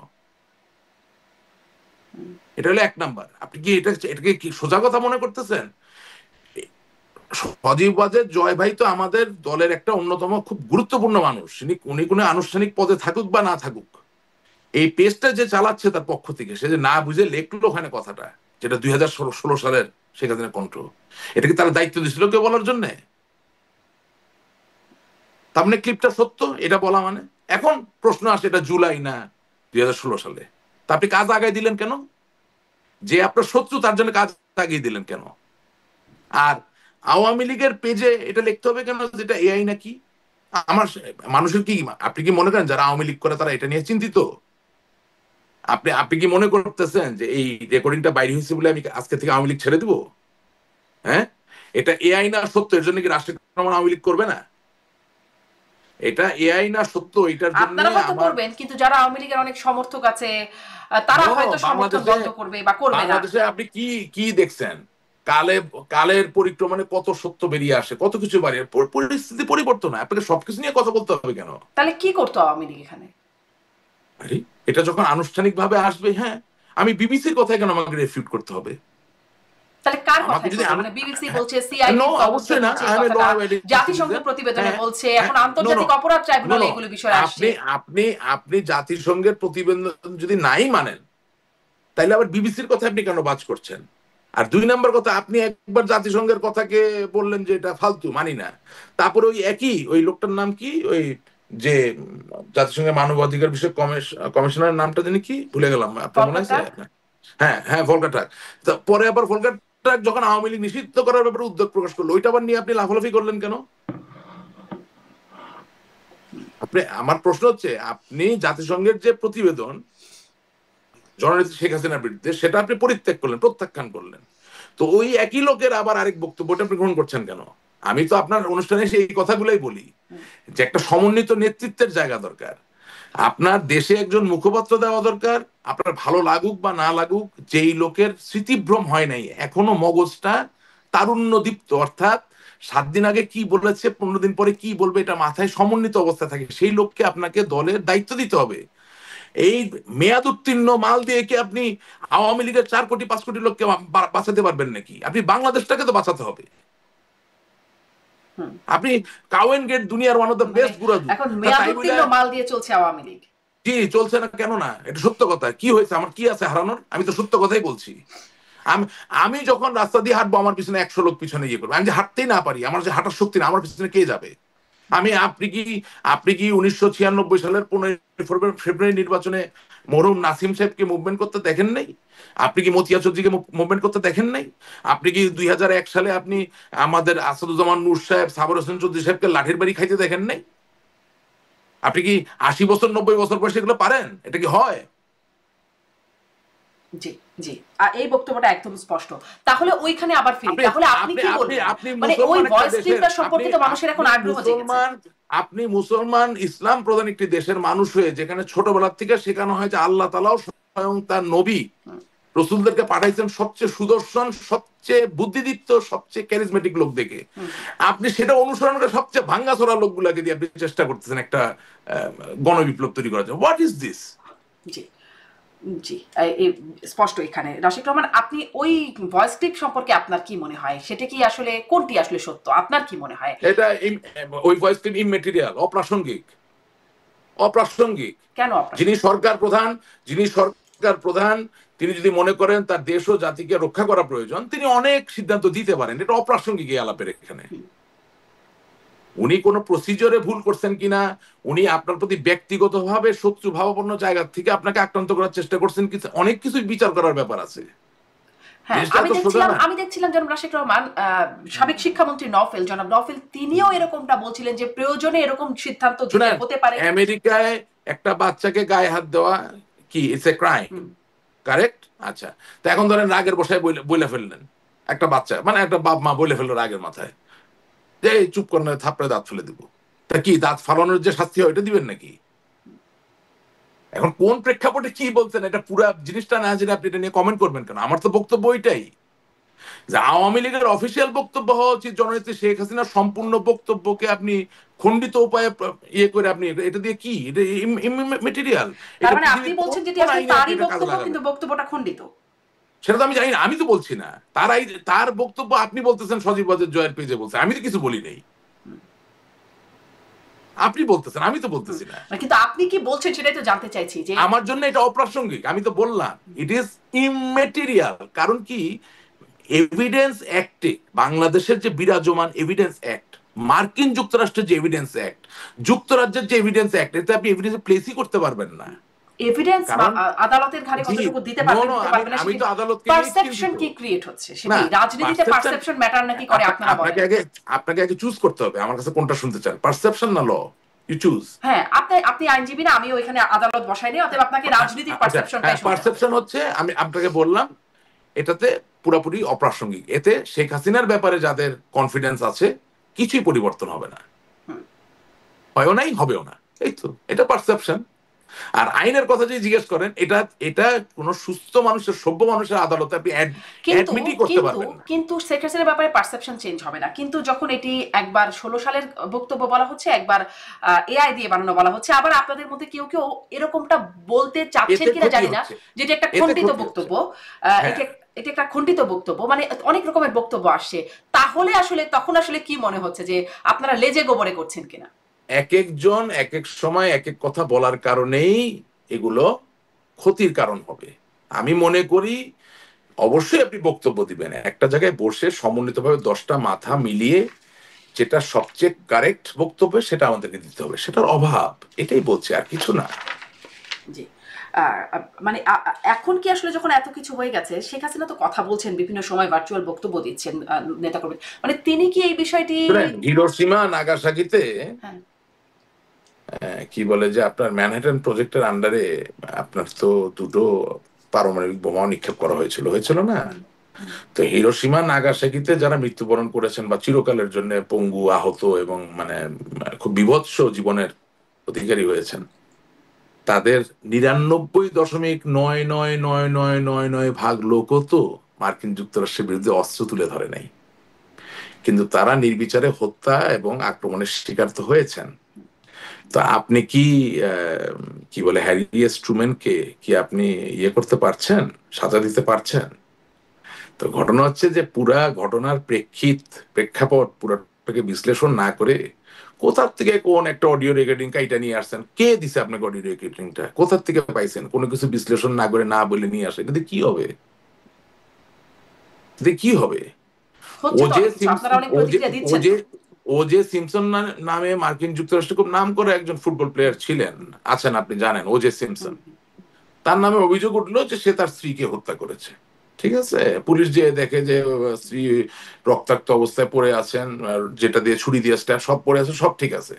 উনি জেলে গেলেন, তাকে আদালতে নিয়ে আসা হলো, সব প্রমাণাদি সাক্ষী সব দিয়ে টিয়ে শেষ পর্যন্ত কি হলো যে আদালতের যিনি ওজে সিম্পসনের পক্ষে যিনি আইনজীবী তিনি দাঁড়িয়ে বললেন যে মাই লর্ড, এই যে রক্ত যেটার উপরে যে ডিএনএ পরীক্ষার উপরে ভিত্তি করে ওজে সিম্পসনকে সাজা দেওয়া হচ্ছে, সেই রক্ত কালেকশনের পদ্ধতিগত নির্দেশনা হচ্ছে প্রতি বিন্দু রক্তের জন্য আলাদা কটন সোয়াব, আলাদা পলিথিন ব্যাগ ব্যবহার করতে হবে। কিন্তু যিনি এই রক্ত সংরক্ষণ করেছেন রক্তের নমুনা, তিনি বিভিন্ন জায়গা থেকে একই কটন সোয়াব দিয়ে এই রক্তের নমুনা সংগ্রহ করেছেন। সুতরাং এভিডেন্স অ্যাক্টে দেখানো যে পথ, সেই পথ অনুসরণ না করায় এই এভিডেন্স আর অ্যাডমিসিবল থাকে না। এটা ফ্রাস্ট্রেটেড হয়েছে এবং বিলিভ মি এই কথার পরে ওজে সিম্পসন আজকে মুক্ত হয়ে গেছেন। এখন আইন নিয়ে যখন ডিল করবেন তখন এত তো সোজা না। আপনি তো পল্টন ময়দানে বক্তৃতা দিতে বসেন নাই। আইন নিয়ে তো ডিল হচ্ছে না, মানে রাজনীতিতে পারসেপশনটা অনেক বেশি ম্যাটার করে, এবং আপনারা আসলে এক একজন এক এক রকম বক্তব্য দিচ্ছেন, সেটাও মানুষের কাছে নিশ্চয়ই ম্যাটার করে। আমি আপনাদেরকে আপনার অনুষ্ঠানে এসে ওটাই বলার চেষ্টা করছি যে ডক্টর ইউনূস অশিক্ষিত মানুষ নন, তিনি একজন শিক্ষিত মানুষ, ঠিক আছে? এবং তার যোগাযোগ আরো অনেক শিক্ষিত মানুষদের সাথে আছে। সেই শিক্ষিত মানুষদের ভিতরে ভালো খারাপ সব ধরনের মানুষই তো আছে, বুঝতে পারছেন তো আমি কি বলছি? সুতরাং উনি তো আইন কানুনের খেলা খুব যে কম বুঝে তা তো না। সুতরাং আমাদেরকেও তো আমাদের জায়গাটাকে শক্ত করতে হবে, তাই না? এই প্রতিকূল পরিবেশকে মোকাবেলা করতে এখন গেলে। যখন এমন প্রতিকূল পরিবেশে একটা লেজে গোবরে পাকিয়ে ফেলেছেন, মানে এই শেখ হাসিনার বক্তব্যকে এক একজন এক এক রকম বলছেন, কয়েকটি ভার্সন অন্তত আসছে এই প্রসঙ্গে, সেখানে কি আপনি মনে করেন নেত্রী নিজের এই বিষয়ে একটা ব্যাখ্যা আপনারা কি প্রত্যাশা করেন যে তিনি বলবেন এটি আসলে তার কি? না, আমি আসলে এই বিষয়ে কিছু বলতে পারি না, কারণ নেত্রীর কোন লেভেলের এখন থ্রেট আছে, হুমকি বা ঝুঁকির ভিতর উনি আছেন, কোন পর্যায়ের আম, নিবিড় পর্যবেক্ষণের মাঝে আছেন বা কি পরিস্থিতি আছেন আমি তো জানি না আসলে। সুতরাং উনি এই বিষয়ে কিছু বলবেন কি বলবেন না সেটাও বলতে পারি না। এটা একটা কৌশলের অংশ হতে পারে। আর ওনার এসব নিয়ে বলার দরকার কি? উনি তো বাংলাদেশের নেতা, আওয়ামী লীগের নেতা। উনি বাংলাদেশের মানুষের ভালোর কথাই বলবেন, যেটা উনি সবসময় বলেছেন।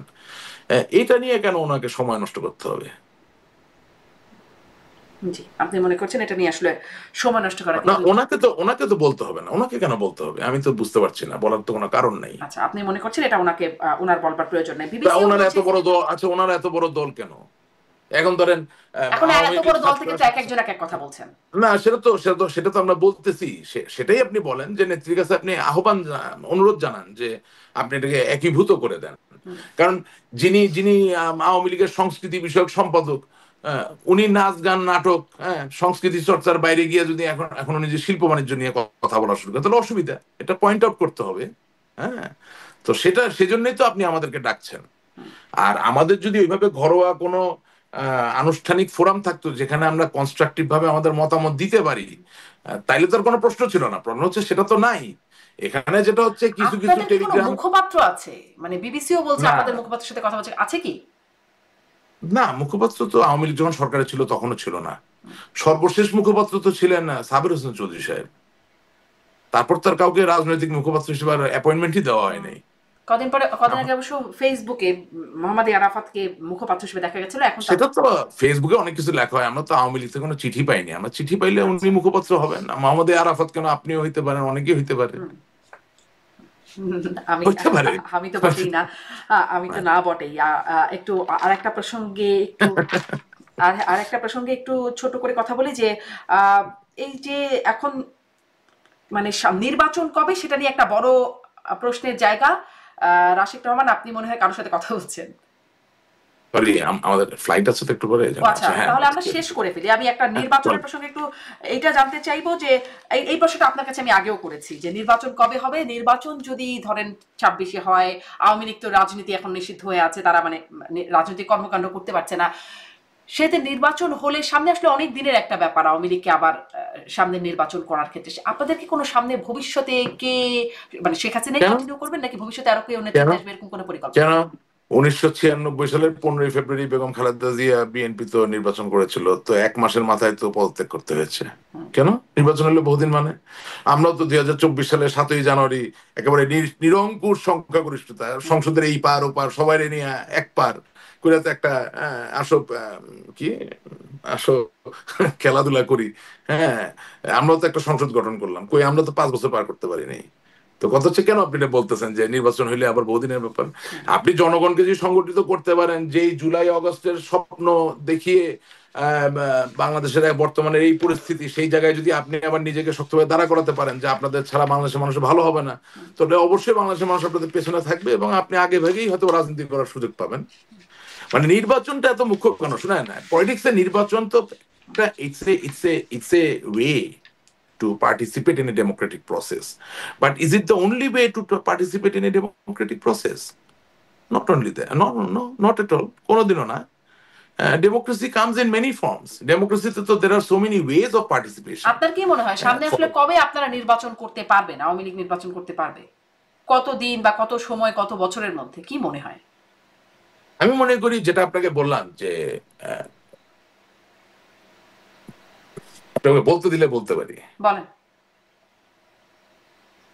আচ্ছা, বাংলাদেশে আমি ছোটবেলা একটা জিনিস দেখেছি, হ্যাঁ, বন্যা হলে মার্কিন যুক্তরাষ্ট্রের স্যালভেশন আর্মি এবং ওই ওদের যেই বাহিনীর যে অংশগুলো ত্রাণ কর্মকাণ্ড চালায় তাদের সরবরাহকৃত গুঁড়ো দুধ, তারপরে ধরেন আলু ভর্তা মানে ম্যাশ পটেটো, হ্যাঁ, তারপরে কিমার, সেগুলো সব প্রিজার্ভড অবস্থায় বাংলাদেশে আসতো এবং গরিব মানুষ না পেয়ে ওগুলা দেখা যেত বনানী গুলশানের বাসায় তখন পাওয়া যেত। এটা আমি বলতেছি 80-র দশকে যখন বন্যা হতো, তখন তার আমাদের এত সমারোহ ছিল না, বুঝছেন না, ভোগ্যপণ্য ইয়ে আসলেই নিতান্তই আমরা খুব পিছিয়ে পড়ে একটা জনগোষ্ঠী ছিলাম।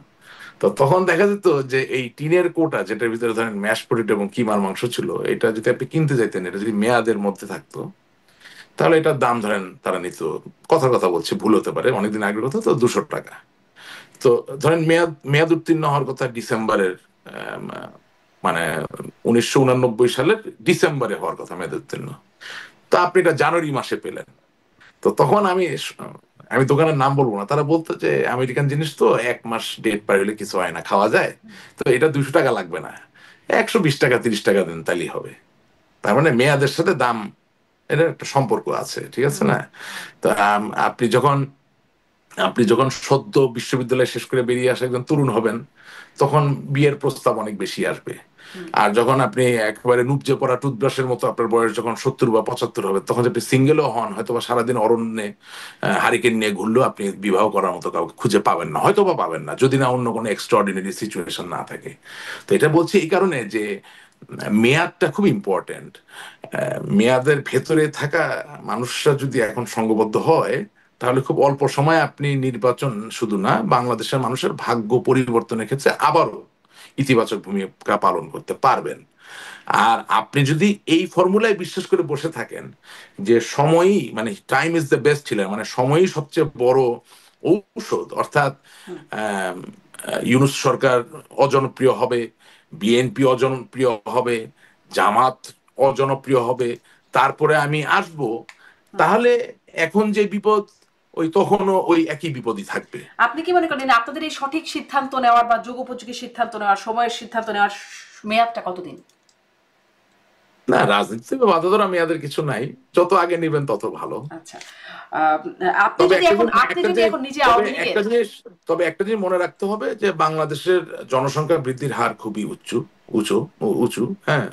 সুতরাং খুব বেশি নির্লিপ্ত ভাবে নিশ্চিন্ত ভাবে বসে থাকলে হয়তোবা সমূহ বিপদও হতে পারে। আপনি যদি এখন আওয়ামী লীগের সিদ্ধান্ত নেবার মতো জায়গায় থাকতেন, ধরেন একটা হাইপোথেটিক্যাল প্রশ্ন করি, তাহলে আপনি কি কি সিদ্ধান্ত নিতেন এই মেয়াদের মধ্যে আর কি?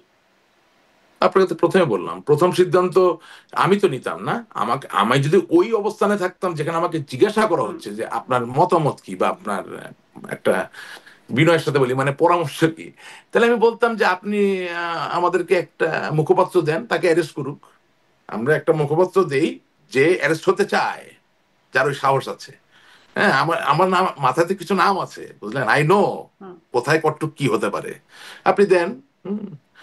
তারপরে আমরা যেটা বলতাম যে আপনি একটা এখন আপাতত মানে যাদের কারণে দলে দ্বিধা বিভক্তি হয়েছে, নমিনেশন বাণিজ্য হয়েছে বা যাই হয়েছে, হ্যাঁ, তাদেরকে একটু আপনি আরামে একটু ছুটিতে রাখেন, তারা থাকুক, কাউকে ছাঁটাই করার দরকার নেই। আপনি কারো প্রেসিডিয়াম পদ নেওয়ার দরকার নেই, কারো আপনার কোনো রাজনৈতিক পদ নেওয়ার দরকার নেই, আপনি তারা থাকুক। আপনি শুধু একটা অন্তর্বর্তীকালীন একটা টিম যদি গঠন করেন যাদের অপেক্ষাকৃত ওই ধরনের কোনো বদনাম নাই, হ্যাঁ, তাইলে দেখবেন যে ঘটনা অনেক পরিবর্তিত হয়ে যাচ্ছে। আমি এই দুটা বললাম, আরো অনেক কিছু করার আছে। আমি আমি তো এই আপনার এই যে খন্দকার ইসমাইল এই যে তো আওয়ামী লীগই করে বলতে গেলে, ওইভাবে আসলে ঠিক মানে পুরো ব্র্যান্ডেডই।